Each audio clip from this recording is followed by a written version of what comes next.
button of hope and the tragic warriors of despair.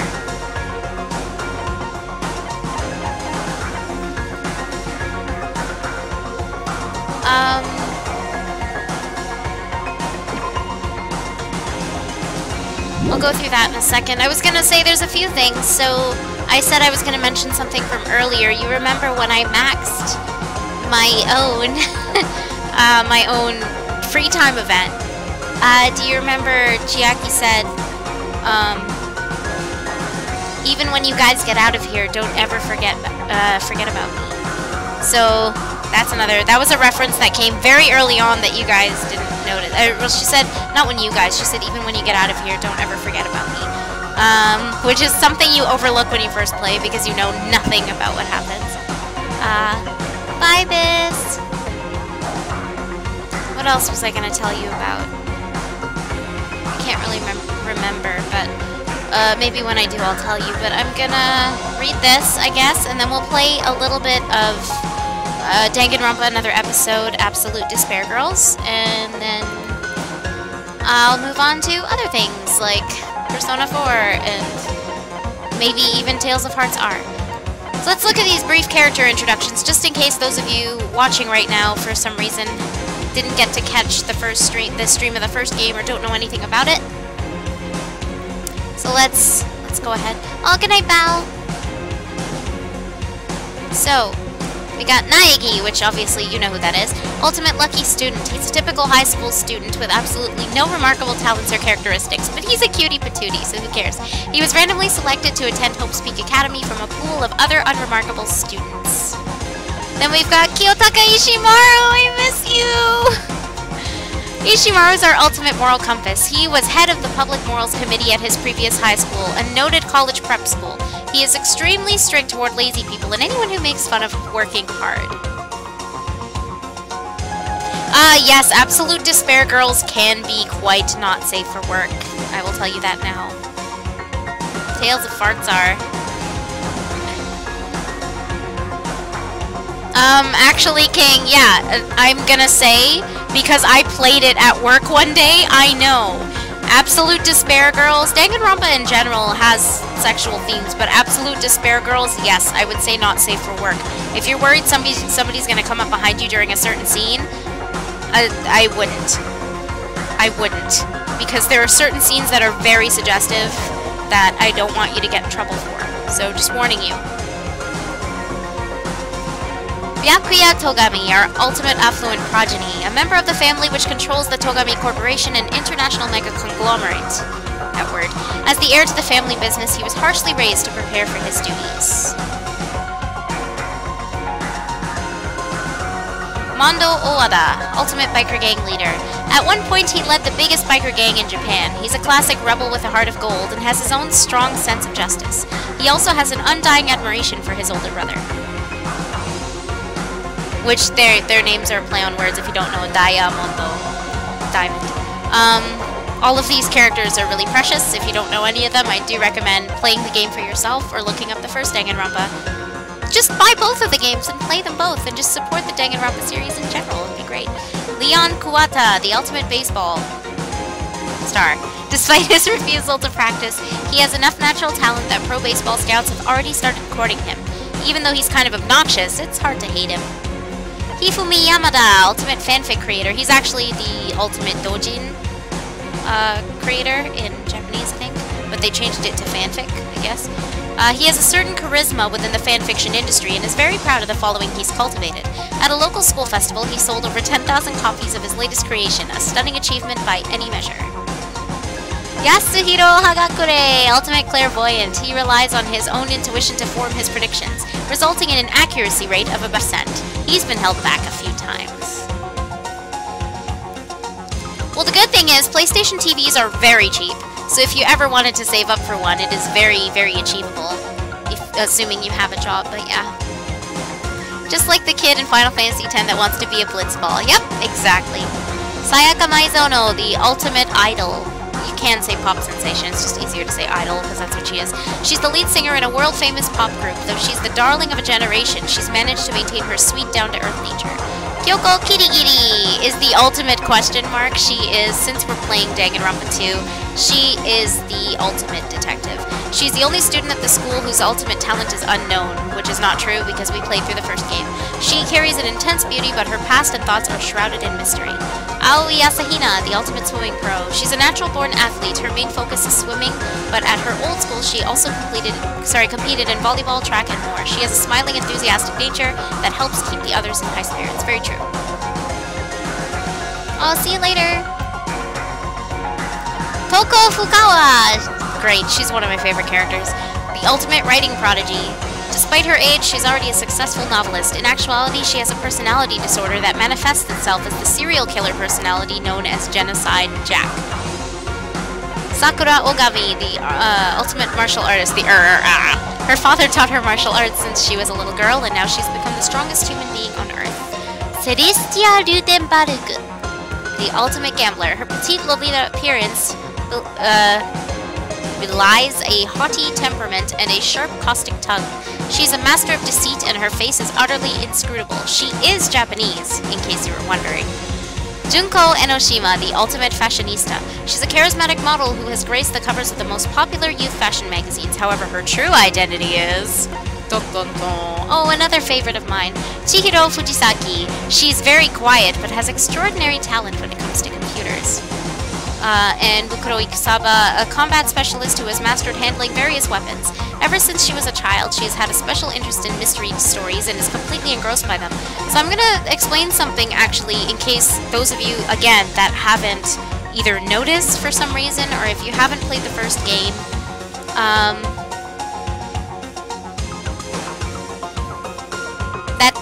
That is the joke, King. That's the joke. Chihiro Fujisaki. Are we gonna?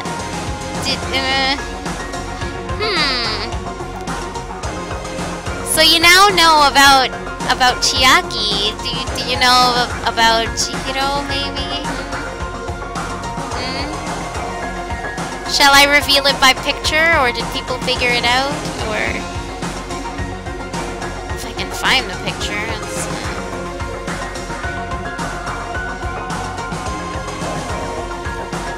Find it. By the way, can I say gender bent Ishimaru is super cute? Super cute. Do you want to see gender bent Ishimaru? So cute! Sorry. Just really, really cute.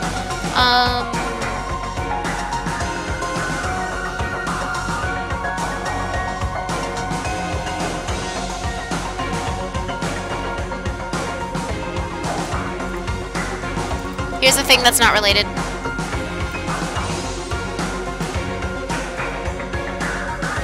Okay.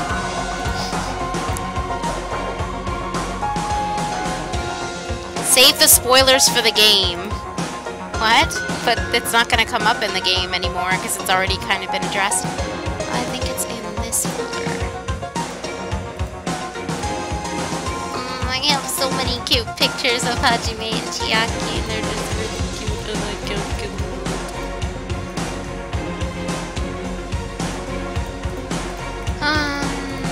Oh, I guess I can show you that other one too now. Okay, I found the one. Let me find the Sailor Moon one. Da da da da.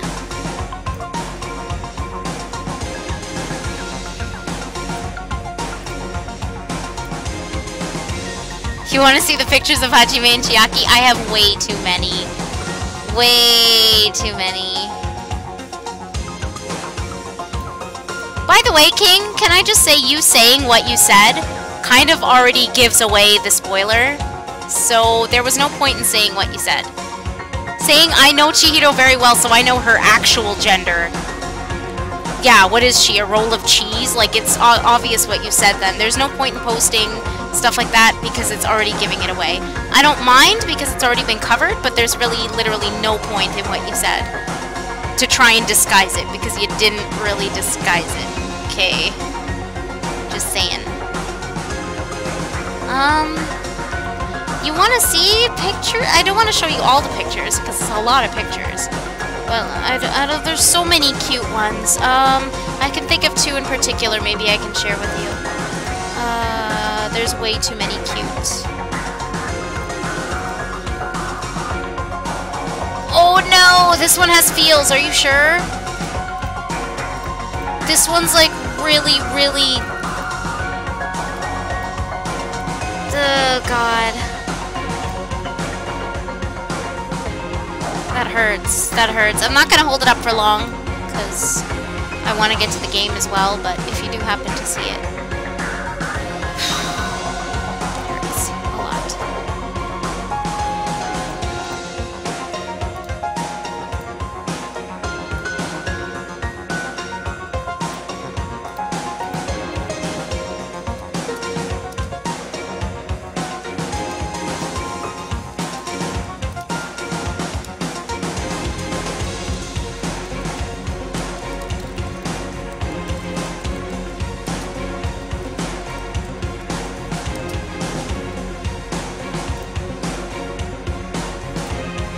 That one's pretty bad. It's really sad.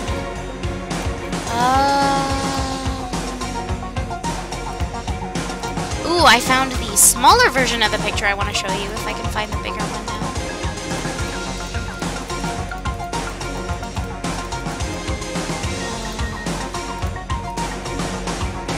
Sorry, I'm trying to be as quick as possible. I have way too many pictures for this.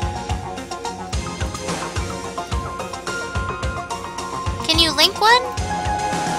Yeah, for sure. I wonder if it's one of the ones I'm looking for. Here's a cute one. Isn't the one I'm looking for, but it's cute. Really cute.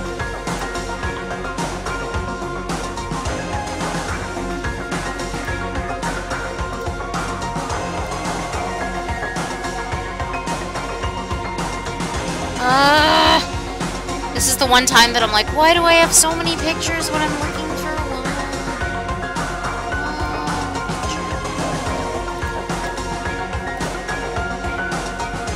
Oh, here it is. I found it. It's really beautiful. Some artists, oh man, I wish I could draw like this. Make it bigger. I can't make it bigger. Or whatever. Oh, there we go.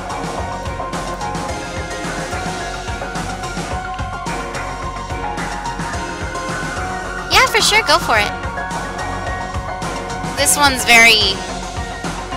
Ooh, full of feels. And the last one I was actually going to show you about Chihiro.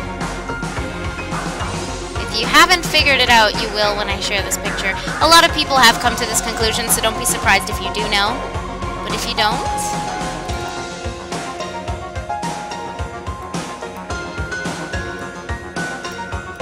If you don't... There's something for you. Sorry, we're randomly sharing pictures right now. I will get to the novel very soon.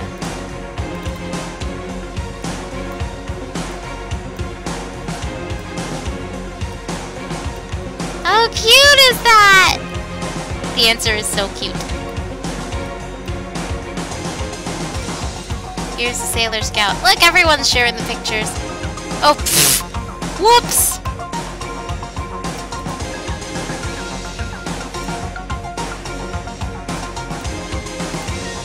Oh, those aren't working, Cauldron. But yeah, so if you haven't figured it out, do you need me to spell it out for you, or have you figured it out?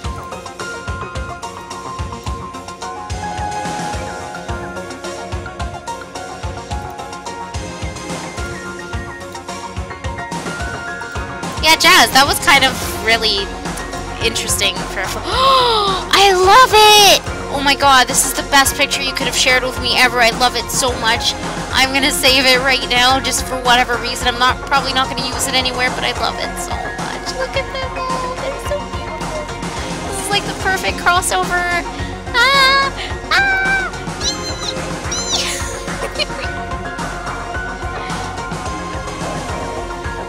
Aw, thank you, Cauldron, for... But, if you don't know, so, again, Chiaki reveals that her dad was a programmer. So, you know, basically saying That's her dad. Chihiro is Chiaki's dad, and alter ego is Chiaki's brother that she talks about. So yeah. There we go, let's go. I hope this isn't too long. Monokuma's monologue.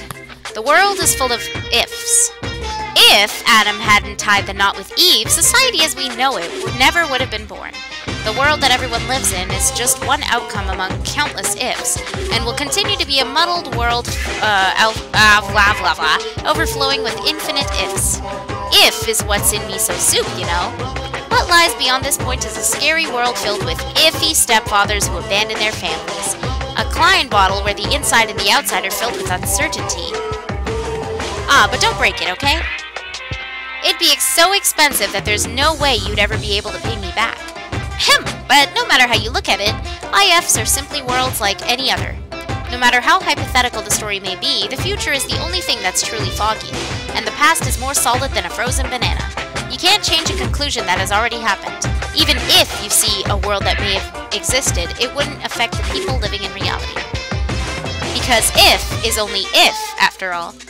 Even if a parallel world exists where a particular if actually happened, humans cannot cross the boundaries between worlds that easily. No matter how far if goes, it will always be a what if scenario. Do you really want to see that? You've got some sick interests. Don't you think that's an insult to Makoto and the others after the tragedy they overcame? Though as far as I'm concerned, I'll still insult them. If you're gonna look at if, I think it's better if you view the outside of the Klein bottle first. It might even be better if you view the ending of a video game called Danganronpa Trigger Happy Havoc. Try to play it multiple times. Spend your free time with Junko and Oshima at least 3 times, too. I do that every time. No worries, Monokuma. It may be ideal if you can collect all the items in movies, too. But if you guys have come this far, I'm sure you've already done all that. Still, I'd buy the game if I were you. And I second that. I second that, Monokuma. I'd actually buy at least 2 copies if I were you. Same here. The curtain lowers. I've never agreed with Monokuma so much. Oh, this is just a little novel thing remix about if. This is a little novelette of if.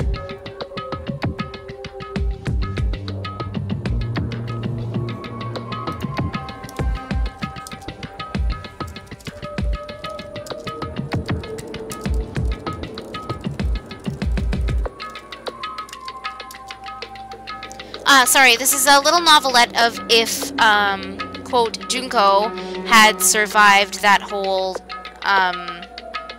you know, the part where Monokuma kills her. So if he had stayed alive, if she had stayed alive, I give up on talking.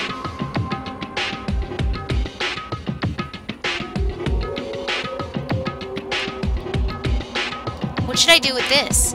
Makoto Naegi was at a loss. Despite his hesitation, his situation was extremely simple and composed of 3 key factors.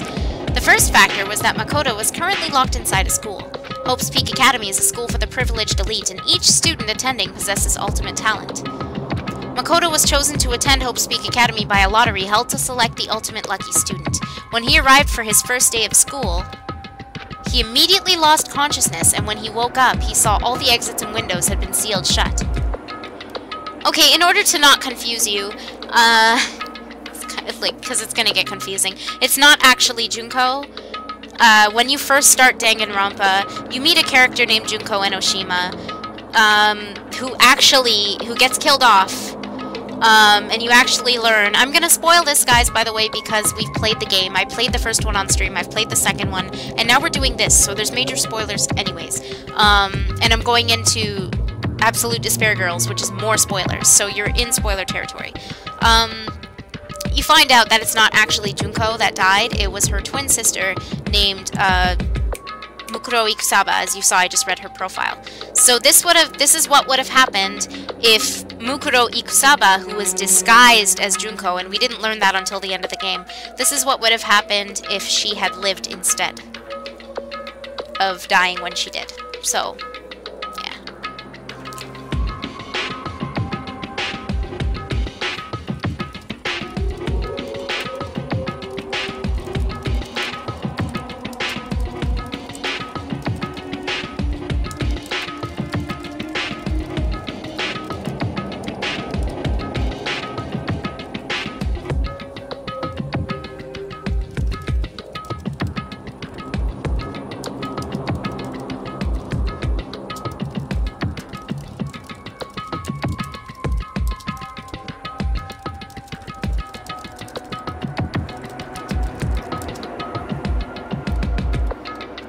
Okay, the first factor was that Makoto was currently locked inside a school. Hope's Peak Academy is a school for the privileged elite. Oh, by the way, musical, this is kind of going to sum up Danganronpa 1, I guess, a little bit since it takes place in between it. So Hope's Peak Academy is a school for the privileged elite, and each student attending possesses ultimate talent. Makoto was chosen to attend Hope's Peak Academy by a lottery held to select the ultimate lucky student. When he arrived for his first day of school, he immediately lost consciousness, and when he woke up, he saw all the exits and windows had been sealed shut.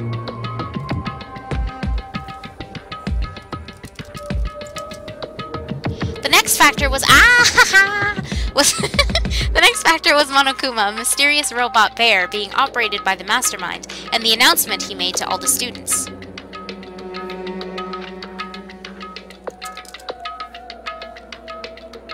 You'll be living your whole life in this academy, he declared.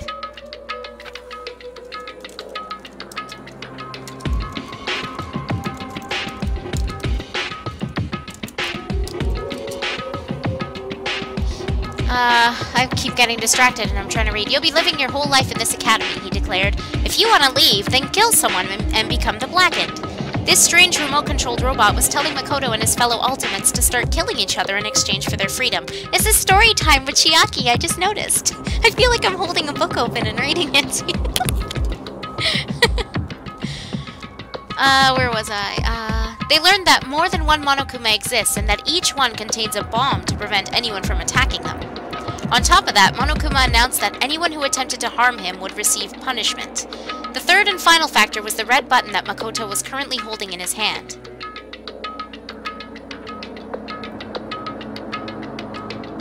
The words escape button were crudely written on this button in marker.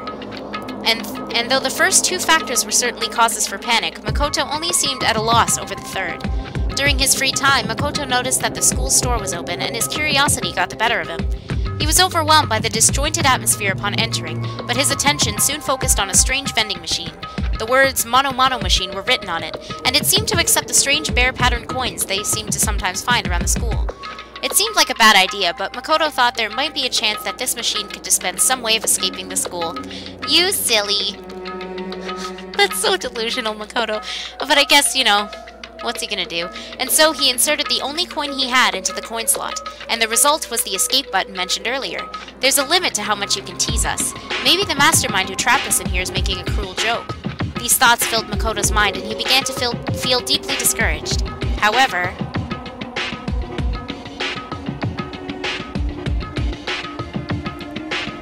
Do you have permission to be psychological? Sure, why not, Leza? There's always a chance, right? Makoto was just an ordinary boy, and he only gained entry to Hope's Peak Academy through a lottery to find the ultimate lucky student. Maybe that luck was the real deal. If this button's real, maybe I can let Sayaka... Makoto took a deep, slow breath and pressed the button. Instantly, pain burst through his entire body. Gah! That's what he sounded like. Makoto's arms and legs went limp as he lost his balance and fell to the floor in a crumpled heap. As he breathed heavily, it dawned on him what had just happened. I got electrocuted? He looked down at the button in his hand and noticed a small needle sticking out of it. Makoto quickly surmised that an electrical current must have been running through it. After regaining enough of his strength to stand back up, Makoto thought about it once again. Oh, I should have known it was a fake. Just how sick and twisted was the mastermind. My head still feels a little woozy. I should go back to my room and rest today. With that in mind, Makoto walked out of the school store with slow, careful steps. But Makoto didn't know yet. If the escape button really was a fake, it would have been an act of mercy from the mastermind. A small, bear-shaped shadow began moving around inside the now empty school store. The shadow, Monokuma, stood before the Mono Mono machine and stared at it silently. But after some time had passed, he began to laugh, a cold, hollow laugh utterly devoid of emotion. Despite the fact that he was alone, Monokuma began to talk almost as if he was speaking to someone. Perhaps Monokuma was talking directly to the mastermind controlling him. I only put that in the Mono Mono machine because I thought it'd be interesting if one of the last few survivors happened to win it. But with a success rate of 0.000000001%, I never thought anyone would actually win it. Perhaps I should have expected the ultimate lucky student to overcome such impossible odds? It is a lot of reading, by the way, if you're hoping for sprites and stuff, not really. It's strictly a novel. Monokuma started blushing and breathing heavily for no apparent reason. A robot like Monokuma doesn't need to breathe, but because his technology is super advanced, he can express himself like a living creature. Makoto was chosen through a lottery, and now he's won the escape button through a lottery. This is obviously impossible, right? Is that what a miracle is? Is this all systems go toward escaping? Is something that defies all common sense about to come crashing into my world? Huff puff. Well, even though I don't really want this at all, I'm starting to enjoy this new sensation. We'll be back after these commercials. Monokuma's internal machinery began running at full capacity, and his facial expressions began changing more smoothly than any humans could. Suddenly, his expressions immediately stopped, and he whispered through his speakers. But is this really good luck? After muttering something so ominous, Monokuma's loud, screeching laughter rang jarringly throughout the room. The situation that was about to unfold contained two conflicting emotions in equal measure: hope and despair.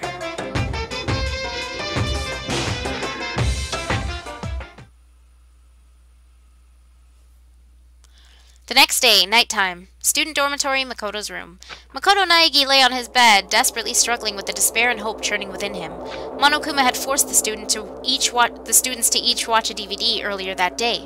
Makoto showed a scene that suggested his parents and little sister were in danger, and he now found himself determined to leave the school.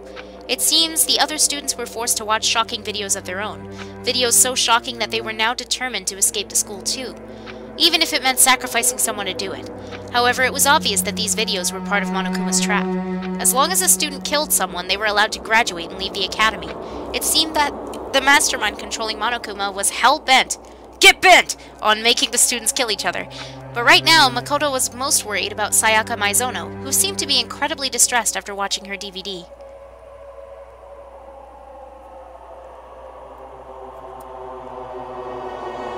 Oh, guys, don't stress yourself out, okay? I mean, if someone's irritating you and you really don't want to bother, you guys don't have to answer. You guys can just keep watching if you want to. I mean, if you honestly feel that passionate that you need to complain, not complain, that you need to tell the person that they're doing wrong, then by all means you can go ahead. But I don't want you guys to stress yourself out over these kinds of things. I want you to enjoy yourself. So if you'd rather tune someone out, feel free to do that. Sayaka wasn't just the ultimate idol. Pop sensation. She was also Makoto's classmate when they were students at Blackroot Junior High. Such a weird school name. Her optimism had been encouraging Makoto these past few days, and he was becoming a similar source of strength for her as well. If nothing else, I have to at least save Sayaka. As soon as Makoto thought that, he suddenly felt a small headache. Was he still reeling from being punched by Mondo the other day, or was this a side effect of being electrocuted by the escape button? Okay, musical. As Makoto pondered these things, the pain slowly subsided, and he returned to his determined thoughts of escape. Anyway, we all need to work together, and... Huh? At that moment, Makoto realized his goal had changed slightly. We all need to? Ideally, it would be best if everyone survived together. However, aside from Sayaka, Makoto had never met the other students before. He didn't know if they could ever even be trusted in the first place. But at that moment, he trusted them without even an ounce of suspicion. He believed they were worth helping, even at the cost of his own life. Just like Sayaka. Why? The headache struck again, as if all the blood vessels in his brain were being individually sliced open. Why did I just think that I could trust the others as much as I trust Sayaka? Makoto tried to figure out why his thought process had suddenly changed. Something was wrong. The throbbing pain in his head seemed to synchronize with a strange feeling that something was approaching him. As a ray of light began to form within the dark recesses of his own mind, the doorbell rang. Someone's here? He quickly got out of bed, but that only made the headache worse. With no concern for his safety, Makoto carelessly opened the door to his room and came face to face with Sayaka. I'm really sorry to come by so late.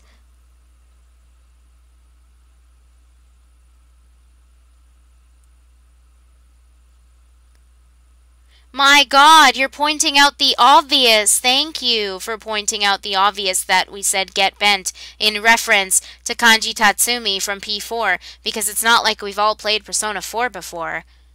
Thanks for keeping us informed of our own references. Sayaka? The pain. What are you doing out so late? I'm trying to figure out who's talking. The moment he saw her face, the pulsating pain in Makoto's head began accelerating. He felt like his world was being torn apart from the inside out. Sorry to bother you, but something really weird just happened and... Makoto? What's wrong? You don't look so well. Oh my god! I'm gonna...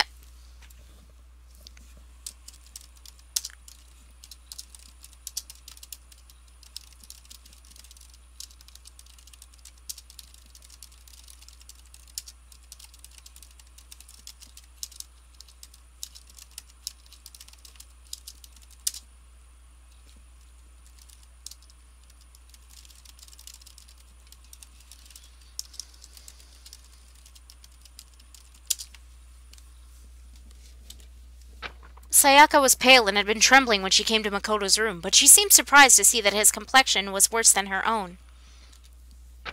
That's not Naiki's voice. Yeah, I'm fine. It's just my head. Oh, thank you guys. I'm trying. I'm gonna try not to be so distracted so we can finish this and move on to a little bit of Absolute Despair Girls. Makoto couldn't finish his sentence. His eyes rolled back into his head as he lost consciousness and slowly fell to the floor, and Sayaka's beautiful voice let out a scream as she stood over Makoto's body. Her beautiful voice just had to be said. Well, what did she do? Did she go like, ah! Do you think they'll make someone else take the reins for Junko? Maybe.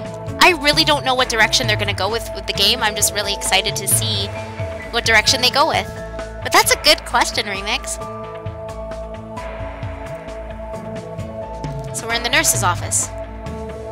Oh, you're awake! Hey, you okay? How many fingers am I holding up? As Makoto regained consciousness, he was greeted by the sight of fingers adorned with long, fake nails being waved in his face. Huh? Huh? You're Junko, right? Hey, why do you sound so unsure? I'm a little shocked to hear you say that. Despite what she said, Junko Enoshima, the ultimate fashionista, was laughing as if she found this all very amusing. Makoto looked around and realized he'd never seen this place before. It looked somewhat like a hospital. 3 beds, including his own, were lined up in the room, with various medical instruments laid around them. The black seal strangely oppressive, but as he sat up, Makoto's mind immediately centered on one possibility. Where are we? Did we get rescued? That'd be nice, huh? She replied as she looked away. Junko explained that this was the nurse's office on the first floor of the academy. That Monokuma thing said I can't bear to see my precious students getting sick and opened this place up this morning. But don't you think it's suspicious? What if all these meds are poison? To be honest, I wouldn't be that surprised.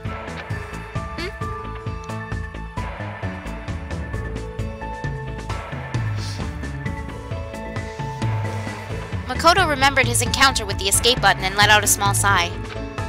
So why am I here, Junko? You should thank Sayaka for that. She was here the whole night taking care of you. She was? Junko ignored Makoto's surprise and continued casually talking. But then Taka got all fired up and was like, we should take turns watching over him. I just happened to be on duty when he woke up. Well, and even then, only because Byakuya ditched. I see. Thanks. Like I said, you should thank Sayaka. Anyway, how are you feeling? Is everything alright? I have a quality selector. I don't even know when I got that. Somebody just pointed out to me today. I don't know how you get them. I don't know how I managed to get one, but someone only just pointed that out to me today, so I have no idea what's going on. Huh? Makoto thought about it for a moment and remembered what he had been thinking about just before he lost consciousness.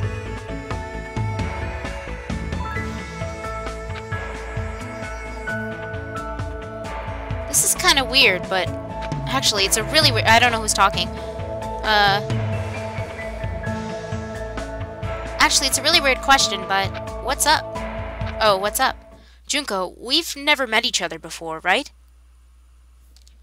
Upon hearing this, Junko's eyes widened, but a few seconds later, she began to laugh. Huh? Are you for real? That pickup line is like so totally played out, you know? Even though she was grinning, a serious look came over her face.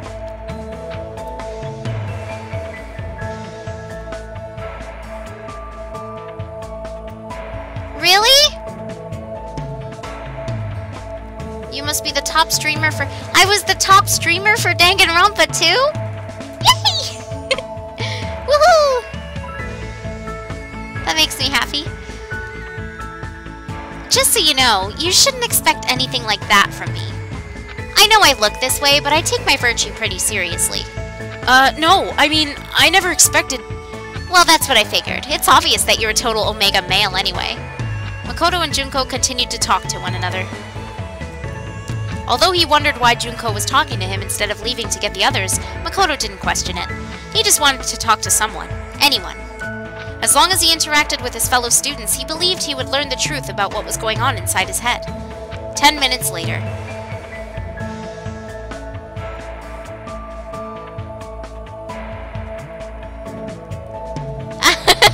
There you go, Jazz. That's what you should do. I guess I got lucky. Ultimate luck. I've stolen a talent. Oh no. Junko mostly talked about alpha males and omega males, her time being homeless, and about her past and her dreams for the future. The last topic was a lot heavier than the previous ones, but Makoto's calm demeanor seemed to cheer her up. She smiled sincerely and said softly, "Thanks, Makoto."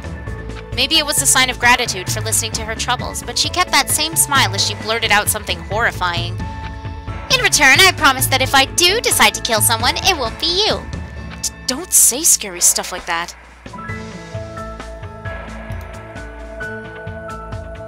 Just go! Just go away! Just go away! My goodness! I've never had someone antagonize me so much. Like, why are you so annoying? Anyways, let's go. At least that's what Makoto thought. See, Makoto thought that too. Thank you, Makoto. But the words that came out of his mouth expressed a different sentiment. Yeah, sorry about that, guys. I can tell that person was really bothering you. I apologize for taking so long to do that. I'm really sorry.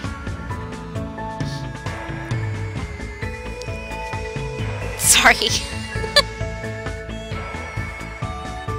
Yeah, Sonic 06 has become popular for the wrong reasons.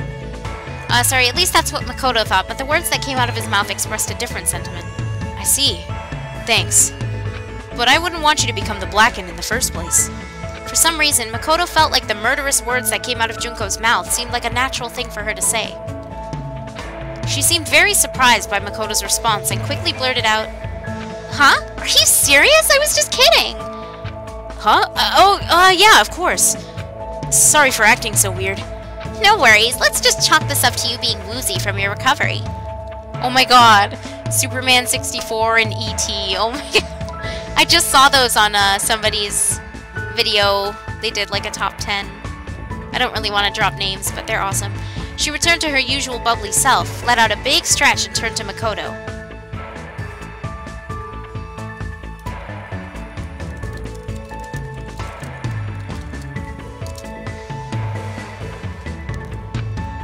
I'm gonna get going now. Make sure you don't get killed before the next person arrives.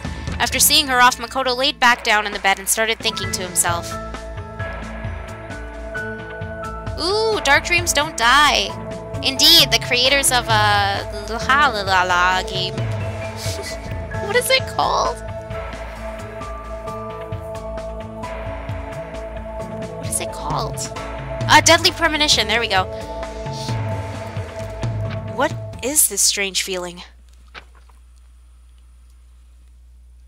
His dull headache continued as his thoughts began to blur. I was just talking to Junko, but I feel like I was talking to someone else. Who? Who is she? The more he thought, the more it felt like his memories were sinking into a thick swamp. Each throb of pain pulsing in his head felt like a wave on the surface of that swamp. What is this feeling? It felt very unpleasant, as though someone's voice was screaming at him from inside his head.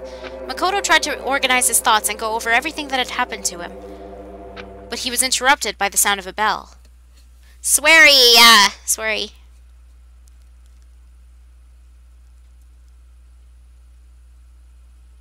Aw, don't worry about it, Remix. It happens, right?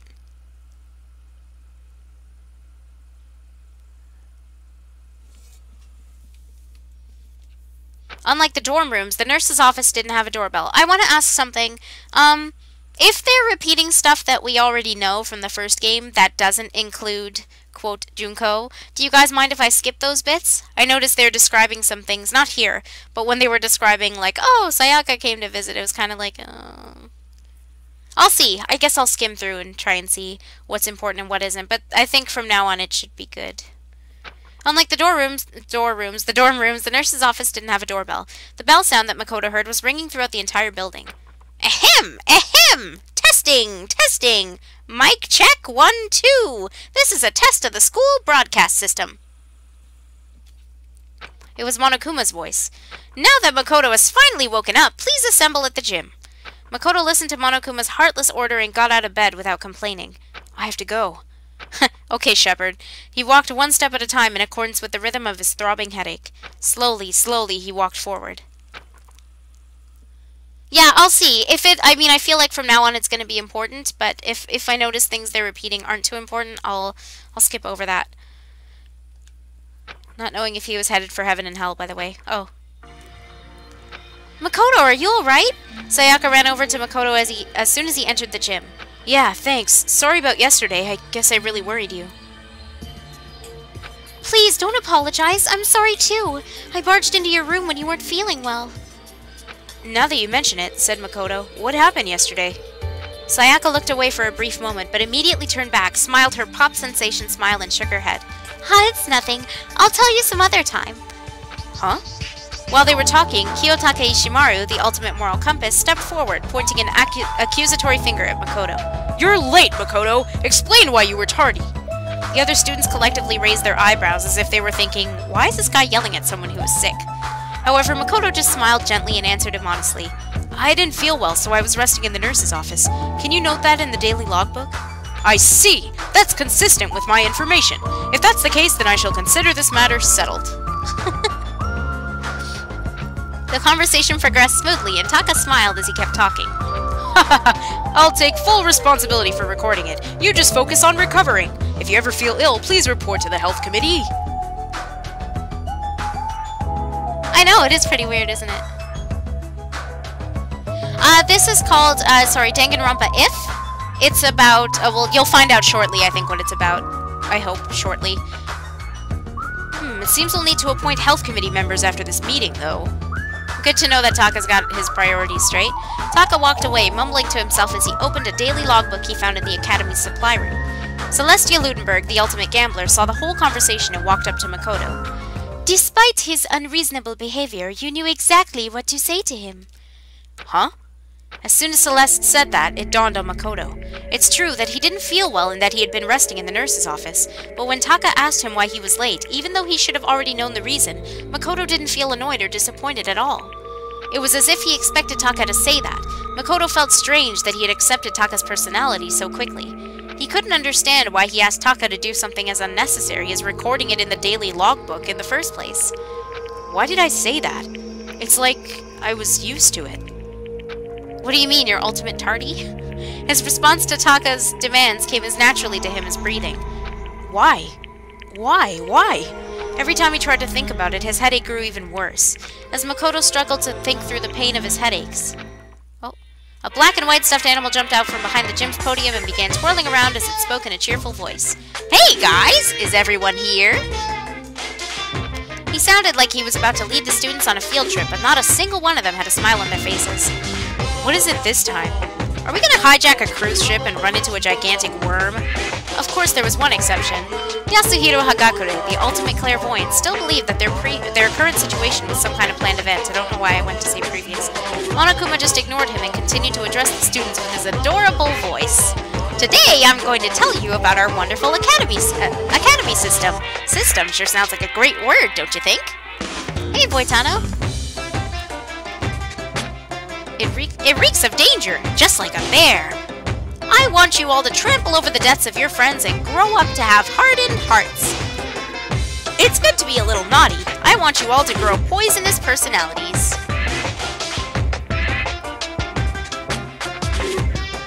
After making his nonsensical introduction, Monokuma moved on to the next topic. With this, he began providing a detailed explanation of the most vile system in the school, the class trial. Now, you can't just kill someone. You gotta kill someone without anyone finding out you did it. So we know about this already. They are not allowed to graduate or leave the school until they kill someone else and they can't be found out.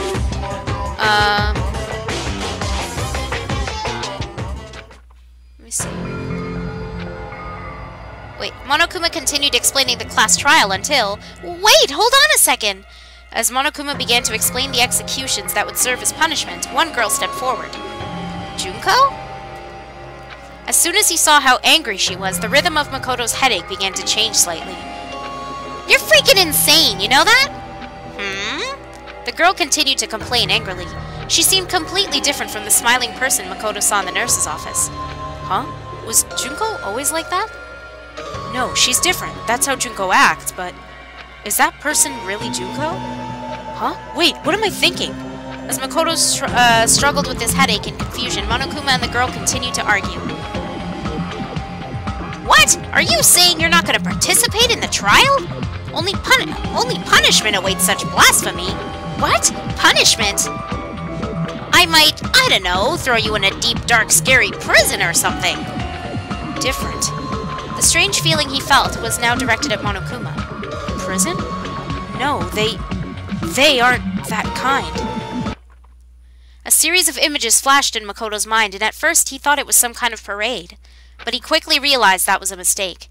What looked like lights were actually buildings engulfed in flames. The red decorating the scene seemed to have come from human bodies. Despair. It wasn't confined to the academy, or even to Japan. Images of worldwide death and destruction flooded Makoto's brain with every throb of his headache. I've seen this before? Besides the indescribable violence taking place in all these images, there was one thing they had in common. Who were they? They're... Rampaging terrorists wearing black and white masks were wreaking havoc in these images. They took everything: money, valuables, lives, families, dignity, the past, the future, and possibly even hope. The masks these terrorists were wearing perfectly resembled the face of the stuffed animal arguing with the student before him. Shut the hell up! Say whatever you want! I'm not going to be a part of this! Don't be so selfish!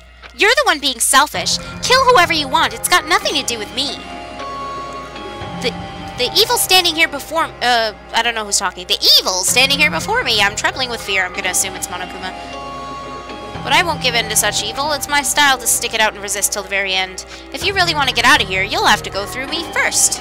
Monokuma swung his arms wildly as he charged at the girl with waddling steps. But the girl stomped on the self-proclaimed headmaster of the academy with ease. Gyume! Are you enjoying yourself now? Pinned beneath the girl's foot, Monokuma looked up into the girl's cold eyes and calmly asked, Are you? Huh? Violence against Headmaster Monokuma is not allowed. You violated a school regulation. At that moment, a chill ran down Makoto's spine. She's going to get killed. Monokuma's words sounded very threatening to him. It wasn't a prediction or a guess. It was as if he knew the danger Monokuma posed from the start. If this continues, Junko's going to... His mind still didn't fully grasp the situation unfolding in front of him. By the time he realized he was about to remember something, he was already running forward. Junko? The impact of his feet combined with the rhythm of his headache, sending his brain and heart into a panic. No, she's different. She's... I invoke the mighty summon spell! Help! To me, godly spear Gungnir! I can never say that word, I'm sorry. Monokuma wiggled beneath the girl's foot and let out a scream. At that exact moment, Makoto charged at her and screamed out. Mukuro! Watch out! Huh? The girl dressed as Junko Enoshima widened her eyes in shock. As if to evade the charging Makoto, she jumped back with agility unheard of in a teenage high school girl. And then, right at that moment, countless spears pierced the spot where she had been standing just a split second ago. Oh, I said it right? Yay! All the students, including the girl, stared wide-eyed at the sudden turn of events. Oh no, this is gonna hurt my heart. Spears, too many of them to count, had shot out with blinding speed from mechanisms installed in the floor and walls of the gym. However, Makoto was unable to notice this. Huh? Why did I call Junko Mukuro? Mukuro? As that thought entered his mind, a sharp, sudden impact struck his side, followed by an intense, deathly pain that ran down his spine and spread throughout his entire body. The spear stabbed into his side, instantly tore his flesh to shreds, and shot out his back, coated in blood and other bodily fluids. No. At that moment, the black fog that had engulfed Makoto's mind was consumed by death itself. And as his consciousness slowly faded, he remembered everything. Because of the electric jolt and the chemical compound from the escape button. Because of that button that he had found by chance. Makoto Naegi managed to escape. He escaped this hopeless game where he and his fellow students had their memories stolen and were forced to kill each other. Of course, that escape is also what led him to his current life-or-death predicament. In the end, perhaps he only escaped from one despair to fall into another. But at the same time, his actions had unintended consequences for one person. The girl living a false identity as her beloved little sister, Junko Enoshima. Mukuro Ikasaba, the ultimate soldier and a member of Ultimate Despair. Her past, her future, perhaps even her hope itself, are on the path to despair. I need a drink.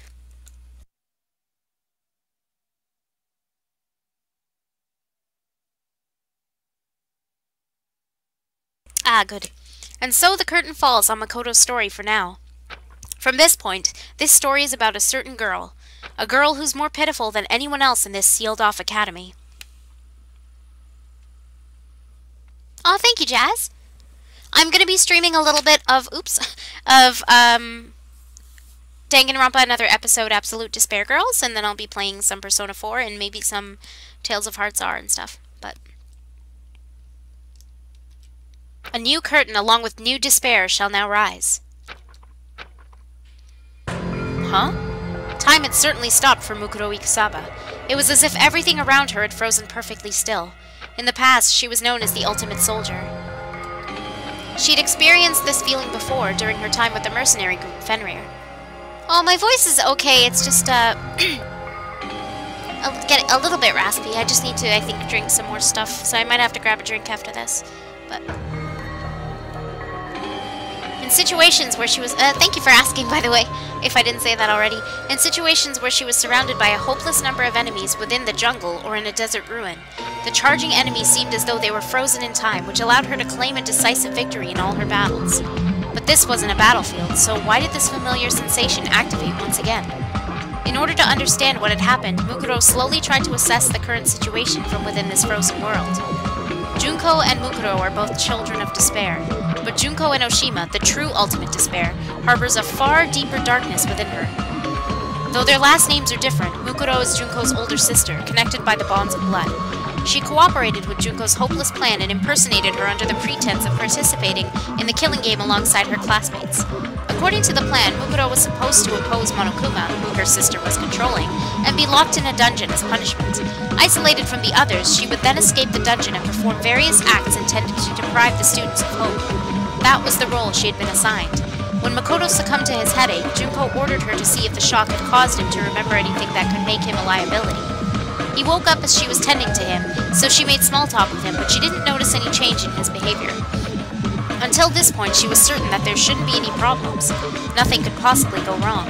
She stomped on Monokuma like her sister ordered her to do and flawlessly spoke the lines she was taught to memorize. Afterwards, she would fall through a trapdoor into the dungeon and remain isolated from the other students. That was her role. She hadn't done anything wrong. I don't think I can change it. Oh, you mean the title itself?